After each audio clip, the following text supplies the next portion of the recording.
5분 철학. 오늘은 미셸 푸코의 이것은 파이프가 아니다 라는 책에 대해서 이야기를 해보죠. 이 책은 벨기에의 초현실주의 화가인 르네 마그리트의 이미지의 반역이라는 그림에 대한 미셸 푸코의 해설서인데요. 먼저 그림을 보시죠. 가운데 보시면 파이프를 커다랗게 그려놓고 그 아래 불어로 뭐라고 써놨죠? 이게 이것은 파이프가 아니다 라는 말이에요. 파이프를 생생하게 그려놓고 그 아래 파이프가 아니라고 써놓은 거죠. 그래서 제목이 이미지의 반역인가 보죠. 자, 그럼 마그리트는 이 그림을 통해서 뭘 말하고 싶었던 걸까요? 이에 대한 미셸 푸코의 설명을 들어보죠. 미셸 푸코는 마그리트가 르네상스 시대의 회화의 두 가지 전통을 깼다라고 설명을 하고 있는데요. 그 첫 번째는 그림이 대상을 재현하는 전통이라는 거예요. 이게 무슨 말인지 보죠. 르네상스 시대 그림을 보면 그림들이 다 대상을 재현하고 있어요. 이 초상화는 고우 자신을 재현한 거고요. 이 그림은 파리의 거리를 재현하고 있죠. 그리고 이 그림은 메두사호가 조난당한 역사적 사건을 재현한 그림이에요. 자, 그럼 이 그림은 뭘 재현한 거죠?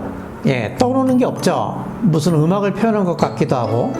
맞아요. 이 그림은 칸딘스키의 컴포지션이라는 작품인데요.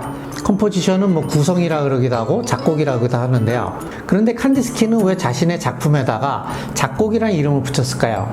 그 이유는 아마 이럴 거예요. 음악가는 음악을 작곡할 때 어떤 대상을 재현하고 있는 건 아니죠. 물론 어떤 분위기를 연상시키는 음악은 있을 수 있지만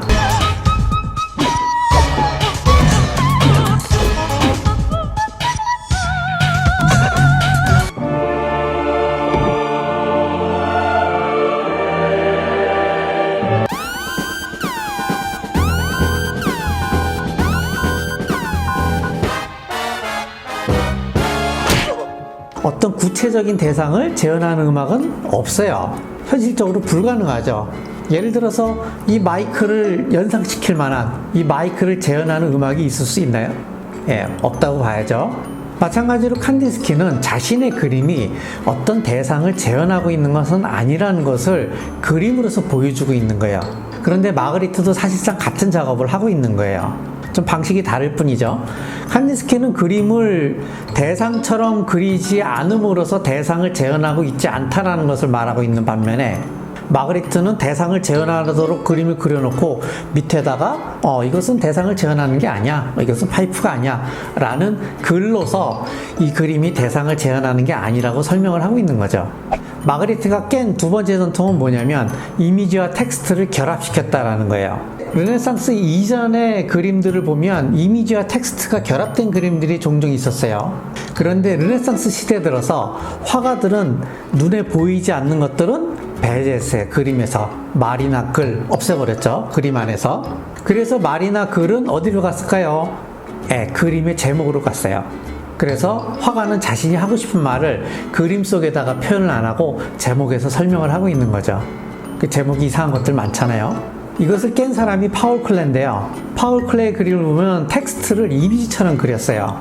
텍스트이기도 하고 이미지이기도 하고, 그렇죠. 텍스트 겸 이미지죠, 말하자면. 근데 마그리트는 텍스트와 이미지를 노골적으로 결합시켰죠. 파이프를 그려놓고 밑에서 파이프가 아니다라는 텍스트를 집어넣었잖아요. 이미지와 텍스트가 호응관계를 이루잖아요.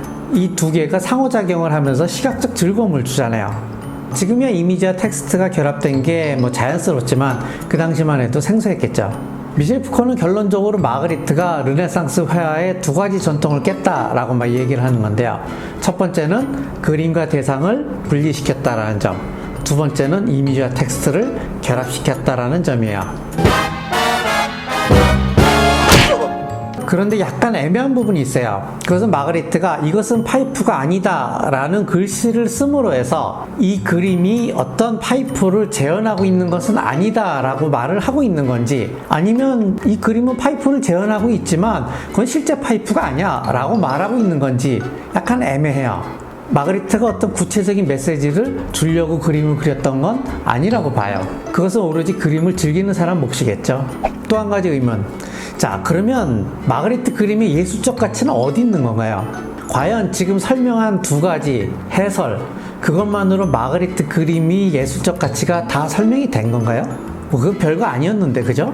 솔직히 잘 모르겠어요. 보는 사람마다 다르겠지만 이 그림이 주는 시각적 즐거움이 있죠. 조금 더 거창하게 말해서 어떤 예술적 가치가 있어요. 그러면 미술 작품의 예술적 가치는 과연 그 화가가 의도한 것 안에 들어가 있는 건가요? 그것도 다른 문제 아니에요? 그렇다면 마그리트 그림의 예술적 가치는 도대체 어디 있는 건가요? 이 점은 조금 더 깊이 생각해 볼 문제인 것 같아요. 5분 철학 여기서 마치겠습니다.